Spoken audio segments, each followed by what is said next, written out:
I do particularly want to thank the Washington Group, the U.S.-Ukraine Foundation, the U.S.-Ukraine Business Council, with whom we work closely, and in all sincerity, in whose views I and my office and my colleagues really depend for the input from outside the government.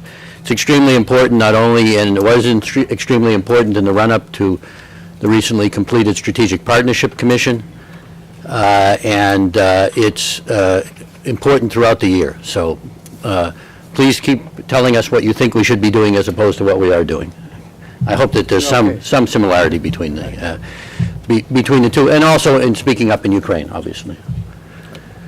And I also want to thank Ambassador Motzik, who I thought gave an excellent presentation today, and to the entire staff of the Ukrainian embassy here, Vadim Pristaiko and his staff, for the great cooperation that we had in organizing the Strategic Partnership Commission, which will be the focus of my remarks here today. There is an awful lot of work that goes into these things. Sometimes you wonder, have you seen all the results of your work and the outcomes of the actual meetings? And you do. Sometimes you don't realize it. But let me say something about what is a Strategic Partnership Commission and how it relates to U.S.-Ukraine relations. I've been involved in some of these commissions with other countries. And it would be very easy for these to become what, I don't know what exactly, if there's a Ukrainian equivalent, but a talk shop, meaning people come, they give their presentation, the other side gives its presentation, and never the twain shall meet. You have a discussion, people come halfway around the world, and then go back. And you don't really see the results of it. It was very much our intention on the part of the U.S. government to not have that happen in the case of the U.S.-Ukraine Strategic Partnership Commission, in large part because the relationship is just too important to have these become talk shops without concrete results. So when we formed this in December of 2009, we had the first one in 2009, I should say, December, under the previous government even, we said we have to think beforehand, meaning months beforehand, at what we can accomplish. There is the discussion in the in any Strategic Partnership Commission meeting, but more importantly, the commission itself and the meetings are opportunities. They are opportunities creators, let's say. We signed a few different agreements here, as you know, and that process started months before the commission actually took place. One, to step up cooperation against the scourge of human trafficking globally. Another to deal, and mention was made, and Oris gave an excellent presentation this morning about the breadth of what we're working on, including infectious diseases.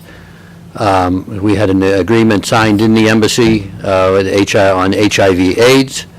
We had a very practical agreement on U.S. assistance through the U.S. Geological Service to the exploration of shale gas. And let me just say, you might say, well, there's that little agreement and this little agreement. Where's the beef? Where's the big part of this?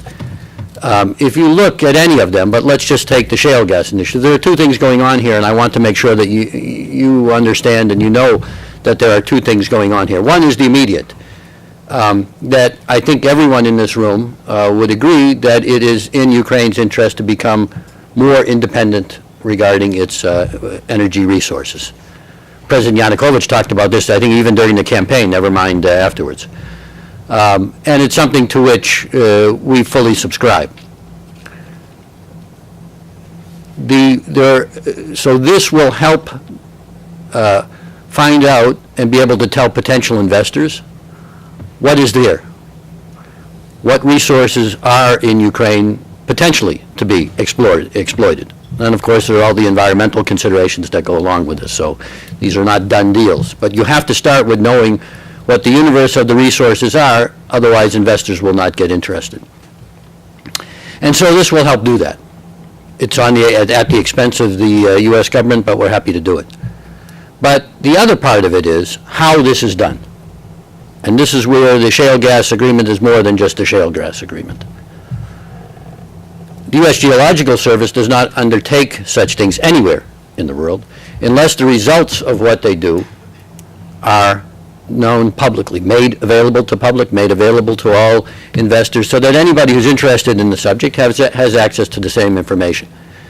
The point I'm making is that transparency, whether it's in the political side of government or the economic side of government or in the judiciary, as Judge Frutte was talking about, requires transparency. You have to have that in order to have efficient investment, to get the best companies there, to bring more companies there, and throughout the process, again, across political, judicial, economic spheres, you have to have transparency for people, we would say, to buy into the process. And I'll talk more about that later. The U.S.-Ukraine relationship is a very broad one. And it operates, I would say, on three levels. And again, you saw it during the commission. And when I say that the commission is an opportunity, or any commission should be an opportunity creator, I mean that you have your commission meetings, but arguably more gets done in the months before, and sometimes at the last minute, as we know. It happens during the bilateral meetings that take place because of the commission meeting. In other words, they're not part of the commission, but for example, Minister Hrushenko met with Secretary Clinton, and it was over at with the Office of the Vice President and the National Security Council. That's that's another part of it. And then, as you saw, we tried very hard to, without it being government organized things, to expand the realm, let's say, of the Strategic Partnership Commission, and to expand the inputs to, or the range of inputs to the Strategic Partnership Commission. That's where this conference here today also comes in. Because don't forget, you're also sending messages back to us today. The commission has left town, but obviously you have messages to send today. So we had the event on civil society on Monday the 14th, and also a business event which had a particular focus on the energy sector organized by the U.S. Chamber of Commerce. So we have what we do between the United States and Ukraine bilaterally. I'll talk about that in a moment. And then we have what we talk about, which goes back to the charter that was signed between the United States and Ukraine in 2008, the development of Ukraine across the board, whether it be politically with respect to democracy and human rights and rule of law, economic development, energy security, etc., literally across the board, and people-to-people exchanges, science and technology. As Ambassador Motzik mentioned, we've added two working groups, science and technology on one hand, and the other one that deals with democracy and rule of law issues. Those are now permanent features of the Strategic Partnership Commission.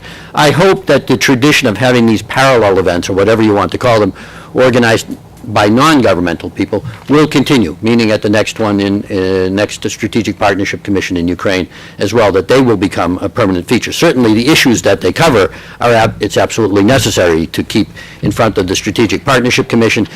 And as Secretary Clinton stressed in her public remarks, and as a longtime government employee, I absolutely know this for a fact, the government needs a lot of help and needs a lot of outside inputs, because there is a generation of ideas that do not come up very well through bureaucracies. And we need the constant input from the outside. And then there is the third element of our relationship, which is what the United States and Ukraine can do on issues outside of Ukraine, global issues. Now, non-proliferation is one, and I'll mention it briefly, but I do want to make a particular point about the issue of food security, global food security. And it did come up. I think we still need work on it between us and the Ukrainian government. I think there's a lot more that we can do. And as I'll mention momentarily, there is a connection between the United States and Ukraine dealing with global issues and what's going on inside Ukraine, and some changes that we would like to see inside Ukraine. That would affect that posture. But it would be an amazing thing to me. Let me step back a bit. You know, and the Secretary mentioned this, as a result of the Ukrainian decision to get rid of its highly enriched uranium, which was reached between President Obama and President Yanukovych last April, it, in a way, allowed President Yanukovych to stand before the UN General Assembly last September and to say, and I would imagine that I would like to think that Ukrainians and Ukrainian Americans and diaspora in general could be proud to say that we, meaning Ukraine, has done its part to help stem proliferation and to help prevent nuclear terrorism by what we did, by our agreement, and by the way it is being implemented in a very effective way right now, ongoing, to get rid of all of its highly enriched uranium by the time of the next Nuclear Security Summit in 2012. And President Yanukovych was able to call upon the rest of the world and said, basically, do what we did. And I think for any country that's a very positive thing to be able to say, especially when you can back it up. And in this case, it can be backed up. Food secure, but it would be great if a nation that has obviously, to me, an incredible accomplishment, if you could say that a nation which once experienced the forced starvation of its people could then become a major contributor to global food shortages around the world. And that is absolutely possible. And that's an area, as I said, that we and Ukraine have more work to do, but I really believe that this is one area that we can make a lot of progress. I won't go in. You've all, I think, seen the joint statement that was done in conjunction with the Strategic Partnership Commission that we issued at the end of the day, and I'm happy to answer any questions about it. But let me just touch on a few of the issues.